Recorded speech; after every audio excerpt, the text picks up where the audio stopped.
So class 5th, today we are going to discuss lesson 13 of your English। आज आपके lesson 13 English का जो है विनोबा भावे क्वेश्चन आंसर हम देखेंगे। लेसन तो पहले ही समझा चुके हैं और आपने नहीं देखा हो तो पहले जाके उस वीडियो को देखें, उसके बाद फिर हम लोग इसके क्वेश्चन आंसर देखना। तो बच्चों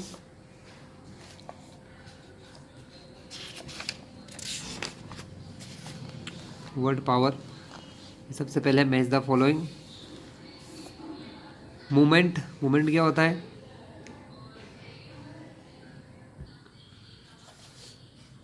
और देखिए, तो मूवमेंट का आंसर क्या होगा बच्चों?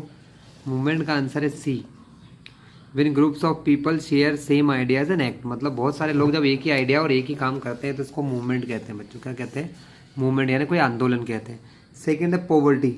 पॉवर्टी का आंसर है the state of being poor, मतलब गरीब होना। डिप्रिवेशन, डिप्रिवेशन का मतलब क्या होता है बच्चों? The fact of not having something that you need like food, money और a home. The fact of not having something, आपके पास कुछ चीज़ें नहीं होना, दैट यू नीड लाइक, जैसे कि आपको खाना की ज़रूरत होती है, पैसों की ज़रूरत होती है, घर की ज़रूरत होती है, ये चीज़ आपके पास नहीं है तो उसको डिप्रिवेशन कहते हैं। लॉजिक, इसका आंसर तो बी होगा बच्चों। अ वे ऑफ थिंकिंग और एक्सप्लेनिंग समथिंग, किसी चीज़ को एक्सप्लेन करना है ना, या उसके बारे में सोचना। Prosperity, the state of being successful specially financially, जब आदमी फाइनेंशियली पैसों से बहुत ज़्यादा सक्सेसफुल होता है तो उसको उसकी प्रॉस्पेरिटी कहते हैं बच्चों। क्या कहते हैं? प्रॉस्पेरिटी। तो बच्चों इसके आंसर हम देख लेते हैं। सफ़र यानी भुगतना, तो उसका अपोजिट होता है RESIST, रेजिस्ट, मतलब सामना करना। जस्टिस का इनजस्टिस, इक्विटेबल का इनइक्विटेबल, अरेंज का डीअरेंज्ड, मोटिव का नेग्लेक्ट। ये सारे एंटीनम्स बता दिए हमने, अपोजिट वर्ड कहते हैं इनको। इसके बाद बच्चों क्वेश्चन आंसर है when was Vinoba Bhave born. When was Vinoba Bhave born? तो Vinoba Bhave was born on 11 September 1895. Where was Vinoba Bhave born? Vinoba Bhave was born at Gagoda, a small village in Kolaba in Mumbai. Mumbai के कोलाबा में एक छोटा सा village है गगोबा, वहाँ हुआ था। Where did he live with Mahatma Gandhi? He lived with Mahatma Gandhi at Sabarmati आश्रम, वो साबरमती आश्रम में महात्मा गांधी के साथ रहते थे। Which movement did he participate in at Nagpur? He participated in Jhanda Satyagrah movement at Nagpur. What moved Vinoba Bhave most? The poverty and deprivation suffered by Indian small farmer and landless labours moved Vinoba Bhave most, मतलब वो उनको बहुत ही ज़्यादा बुरा लगता था, उनको वो ठीक करना चाहते थे। What moved Vinoba Bhave most हो चुका है हमारा। नेक्स्ट क्या है? What did Vinoba Bhave do for the old and lonely. Old और लोनली लोगों के लिए उन्होंने क्या किया? Vinoba Bhave offered his service to old and lonely, he himself fed and nursed them. वो उन्होंने मदद की किसकी? बूढ़े और लोनली लोगों की जो अकेले हैं। He use to arrange their beds also, उन्होंने उसके बेड्स मतलब रहने की व्यवस्था भी की, उन लोगों का घर दिया है ना, उनको नर्स्ड मतलब उनका साथ दिया, उनको मदद की, उनको फीड यानी खाना खिलाया, ये सब काम किए। Why was he awarded Bharat Ratna, उनको भारत रत्न क्यों मिला? He awarded Bharat Ratna for serving the nation selflessly, मतलब देश की बिना स्वार्थ के काम करा, उन्होंने देश के लिए बिना स्वार्थ के काम किया, इसलिए उन्हें क्या कहा जाता है? उन्हें भारत रत्न का अवार्ड मिला बच्चों। एक बहुत बड़ा सम्मान होता है, हर कोई भारतीय या व्यक्ति चाहता है कि उसे सम्मान मिले, लेकिन बहुत सेल्फलेसली उन्होंने काम किया, इसलिए उनको ये सम्मान मिला। चलिए क्वेश्चन आंसर तो हम देख ही चुके हैं, आगे की तरफ चलते हैं। आगे क्या दिया है? ये 7 क्वेश्चन हम देख चुके हैं सारे के सारे। आगे है रीड द सेंटेंसेस, ट्रू और फॉल्स दिए बच्चों, ट्रू और फॉल्स। ठीक है, तो देखते हैं पहला क्या है। विनयास early education took place at Varanasi, उनकी पहली एजुकेशन कहाँ हुई? वाराणसी में। तो स्टूडेंट ये मैं आपको ही वर्क दे रहा हूँ, ये आप पढ़ें अच्छे से लेसन को, जो वीडियो समझाया है उसमें देख के और इनको फिल करें, ठीक है। मैं आपको वो चीज़ें कराता हूँ जो आपके लिए थोड़ी सी टफ रहती हैं, ठीक है।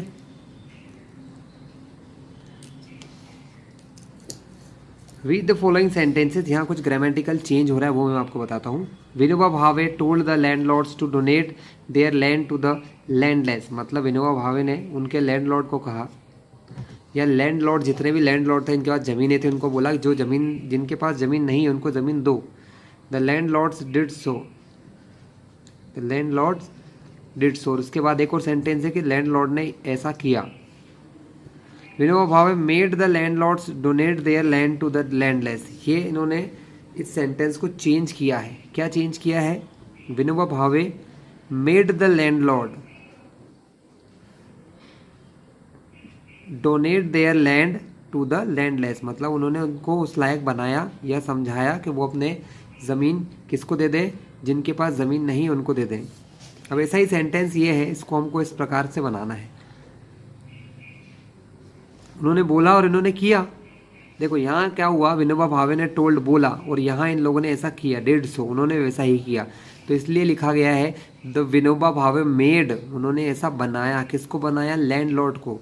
उन्होंने ऐसा समझाया या बनाया to donate their land to the landless, जो लैंडलेड है, लैंडलेस है, जिनके पास ज़मीन नहीं है, उसको ज़मीन देने के लिए।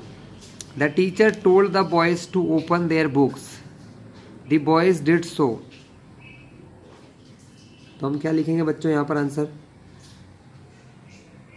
हम लिखेंगे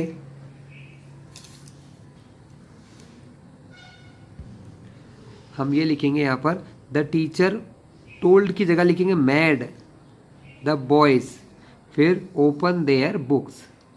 the teacher made the boys open their book. चलिए मैं इसका आंसर भी आपको बता दूं। The teacher made the boys open their books. The teacher made the boys open their books. Next is Kishan told his mother to give him sweets. उसने अपनी mother को स्वीट देने को कहा। हिज मदर डिड सो, उन्होंने वैसा ही किया। तो क्या आएगा? Kishan made his mother, Kishan made his mother give him sweets. तो Kishan made his mother give him sweets. ठीक है बच्चों। नेक्स्ट क्या है? The king told his soldier to fight the enemy, the soldier did so, और उन्होंने सोल्जर ने ऐसा ही किया। तो the king made his soldier fight the enemy, the king made the soldiers fight the enemy. Clear है? ये दो आंसर यहाँ दिख रहे हैं आपको, ये आप उतार भी लीजिएगा और ट्राई कीजिएगा। पहले अपने आप से नहीं आए तो इसमें देख लेना आप लोग। ठीक है बच्चों, तो ये हमने देख लिया किस प्रकार किया। Read the ideas given below and form a sentence in above pattern and write. Sentence है, you compelled your sister to complete her homework today. You made your sister, you made your sister complete her homework today. ठीक है, you made her your sister, आपने अपनी बहन को इस लायक बनाया या समझाया to complete her homework today, वो अपना होमवर्क कंप्लीट करे इसलिए। You compelled your dog to jump through a ring, you made your dog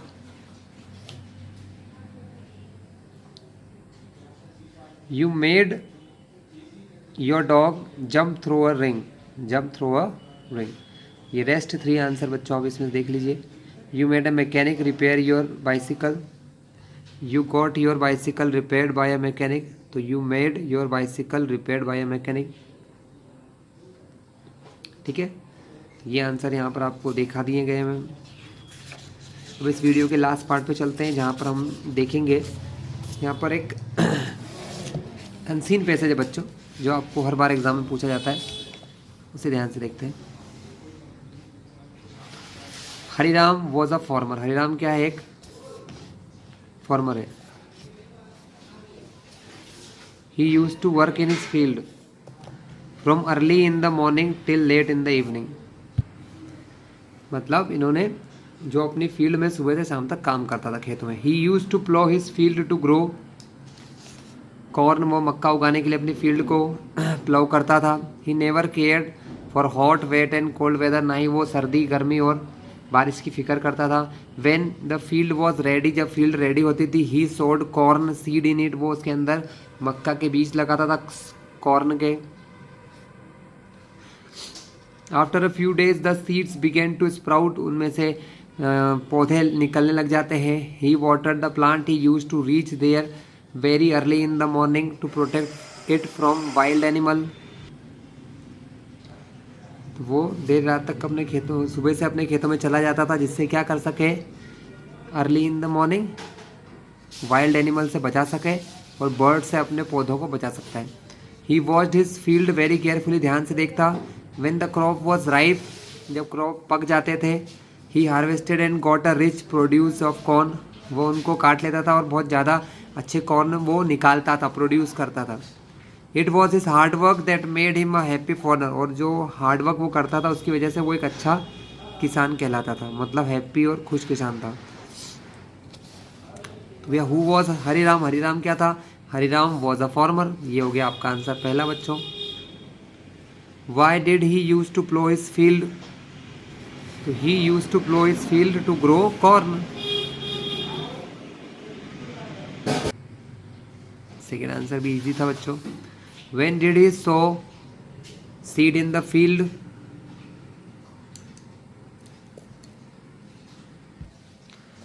when the field was ready he sowed corn seed in it, तो वो उसके अंदर corn seed डालता था। ये आपका आंसर 3 है बच्चों, इसको आंसर नंबर 3 लिख लो, ये आंसर 2 था। How did he protect his crop, तो he used to reach there very early in the morning to protect it from wild animals and birds. He watched his field very carefully, वो अपने crop की रक्षा करता था, जानवरों से बचाता था। ये आंसर 4 है आपका। लास्ट आंसर क्या है, what made Hariram a happy farmer, ठीक है। So it was his hard work that made him a happy farmer, जो उसका हार्ड वर्क है, जो उसकी मेहनत है, वो उसको क्या बनाती है, एक हैप्पी किसान बनाती थी या हैप्पी फार्मर बनाती थी। तो बच्चों ये था हमारा आज का वीडियो, जिसमें हमने ये लेसन देख लिया है। नेक्स्ट वीडियो में आपको लेसन 14 के बारे में एक्सप्लेन करेंगे।